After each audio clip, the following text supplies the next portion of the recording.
Acne is an epidemic skin disease of industrialized countries, reaching prevalence rates of over 85% of teenagers. In the US, acne nowadays persists even after adolescence into the third decade of life in nearly half of men and women. But it's considered a disease of Western civilization, meaning in some places, like Okinawa, it was rare or even non-existent. In this regard, most common acne is not some physiological phenomenon of puberty, but may represent a visible risk indicator pointing to aberrant nutrient signaling promoting chronic epidemic diseases of civilization. This is what they mean. The dairy, junk foods, meat, and egg proteins in Western diets all conspire to raise the activity of the enzyme TOR, contributing to acne and obesity. So using diet to suppress TOR may not only improve acne, but may prevent the march to more serious chronic TOR-driven diseases of civilization. So the excessive TOR stimulation induced by the standard American diet may first just manifest as premature puberty and acne, but then may contribute to obesity and diabetes, cancer, and Alzheimer's. A lot of this is relatively new. Until recently, for example, only a weak association has been accepted for the role of milk and dairy products in acne formation, but there is now substantial evidence supporting the effects of milk and dairy products as enhancers of acne aggravation.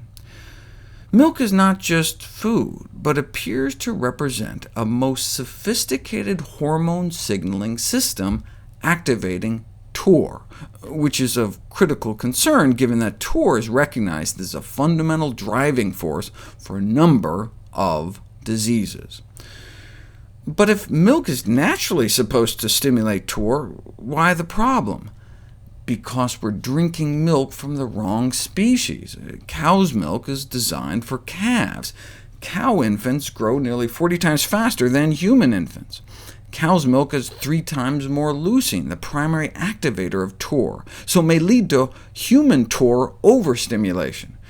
It's like where they do experiments giving donkey milk to rats to see what happens. It makes no sense.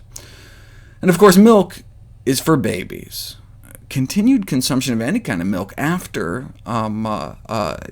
childhood, during adolescence and adulthood, is something that never really happened naturally and may have long-term adverse effects on human health. In this regard, it's kind of frightening to realize that more than 85% of teens in Western countries exhibit acne. This implies that the majority of our population is living with overactivated TOR signaling, a major disease-causing factor, which probably may pave the way for the development of other more serious diseases. A history of acne has been associated with breast cancer risk in women, for example, and prostate cancer in men. So, early dietary counseling of teenage acne patients is thus a great opportunity for dermatology, which will not only help to improve acne, but may reduce the long-term adverse effects of Western diet on more serious TOR-driven diseases. So, just like urologists use erectile dysfunction as an opportunity to save lives by putting people on heart-healthy diets, dermatologists can use acne as a way to save lives by putting people on a cancer prevention diet. So, how do you turn acne on and off via dietary manipulation of TOR? A comprehensive dietary strategy to treat acne can only be achieved by higher consumption of vegetables and fruits, given preliminary evidence for the effectiveness of natural plant-derived TOR inhibitors in the treatment of acne, and the reduction of animal-derived food.